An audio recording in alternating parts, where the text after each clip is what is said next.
When an existing pop culture property is remade, it's common for people to say, "The remake ruined my childhood." Of course, that's not meant to be taken literally. Very few people believe, probably, that a new version of something somehow reaches backwards in time to change or ruin the old version. And yet, underneath that hyperbole is a way of looking at how time does work. In other words, a theory of history.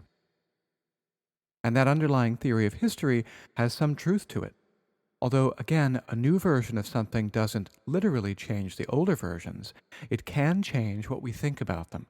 That's how professional historians understand the past anyway, not as a simple record of what happened, history in the singular, but as a much more complex set of overlapping stories, often incommensurable or even mutually exclusive, histories, plural. That's certainly true of very old stories, or as we call them, ancient histories. Those aren't simply plural as if there is just more than one to learn, but continuously changing in the light of new discoveries and different theories. It may sound paradoxical to say, but it's true. Ancient history is always new. That's only emphasized in something like our topic, new versions of old things in pop culture. Many examples of popular culture incorporate history. As a result, when they're remade, it's fair to say that, in a way, history is changed. Nowhere is that more evident than in one of the most pervasive forms of popular culture in the world, the cinema. How the cinema develops changing images of ancient history was the subject of a course I got to teach in spring 2020 at Trinity University. In this presentation, I'll first summarize how my students and I approached that topic before turning to the students' final exams, for which they recreated iconic moments from our films using only the materials they had on hand.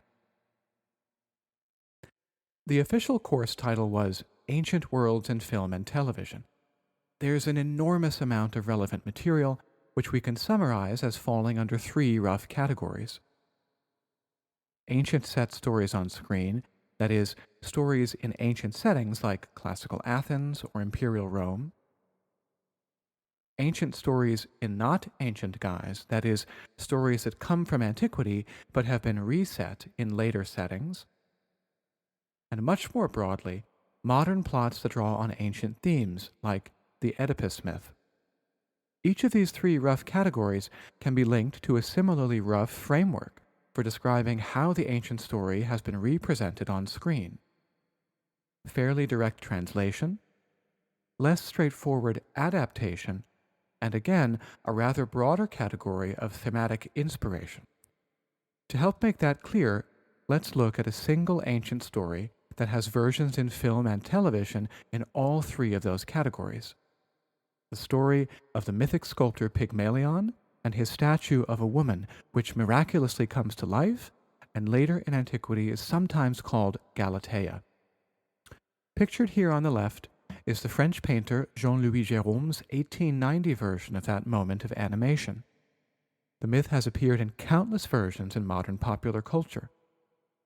A fairly direct translation was W.S. Gilbert's 1871 stage play, which became part of the basis for George Bernard Shaw's 1913 stage play, which we would rightly say not only adapts the ancient story, but also takes inspiration from its themes, a combination of modes that is then repeated in perhaps the most famous example of the story on screen, George Cukor's 1964 My Fair Lady, starring Audrey Hepburn in the Galatea role of Eliza Doolittle. As a result of that film, the story has gone on to influence other cinematic works as widely varied as Penny Marshall's 1990 romantic comedy Pretty Woman,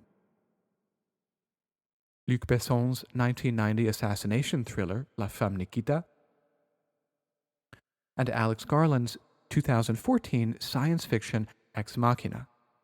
Ex Machina is a good example of how many film versions there often are of a single ancient story. In the case of Pygmalion stories, wonderfully studied by Paula James in her 2011 book, but Ex Machina is also a good example of how such films often combine multiple ancient stories.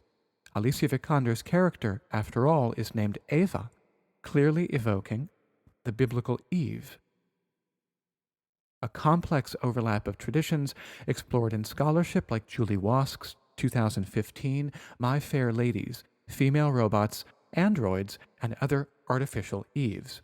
Indeed, the artificiality of Eva evokes another ancient myth, beyond Pygmalion's statue and the biblical Eve, an artificially created synthetic woman called Pandora, pictured here as a humanoid work of art undergoing final touches by the gods.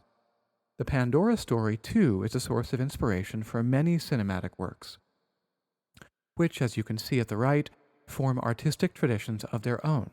Ex Machina's Eva is recalled in the title character of Colm McCarthy's 2016 The Girl with All the Gifts, an adaptation of Mike Carey's 2014 novel, whose title is essentially a translation of the ancient name Pandora. She has all the gifts. And all of that started with just one ancient example. There are dozens of relevant ancient stories and hundreds, if not thousands, of modern examples. To keep things manageable, in the course we turned away from survey to focus instead on a crucial question in theory, that is, in ways of looking at all this history. In particular, we sought to distinguish between accuracy and authenticity. Although both have historical dimensions, accuracy is a question of the history of scholarship, while authenticity has viewers focus instead on what a given work of art does in its own right, or in the terms of the tradition of art to which it belongs. That emphasis on artistic traditions had us focus further on what makes the modern medium of film really tick, namely, its visuality. And that feature of film led us to distinguish, most importantly, between the medium of film, or medium of television, medium of video, etc., and the larger, wider, ancient art form of the cinema. So what is the ancient history of cinema? Cinema is a modern version of an ancient Greek word, kinema. The word kinema is an abstract noun formed from the root kin, as in the verb kineo, to move. So cinema, or kinema, is movement. Its ancient history is already as the art form of moving image. Again, if that's the art form, it's open to many mediums. It is not the same as any given medium, but it does include them. For example, the medium of film. Film as medium is just one modern example, although historically a very prominent one, of the ancient art form of moving image. This theory formed the basis for our approach to ancient histories of cinema as something that is continuously changed or made new. In other words, our theory-driven approach to the study, what might be called our critical approach, led inevitably to a focus on creative engagement with the material, since creative engagement with older material is exactly what these films do. And so, for their final exam, the students were asked to imitate how films draw on ancient stories by imitating the films themselves. In particular, I asked them to recreate iconic moments of their choosing from anything we'd considered over the semester, using only what they had on hand. Here are the results, which I'll let speak for themselves.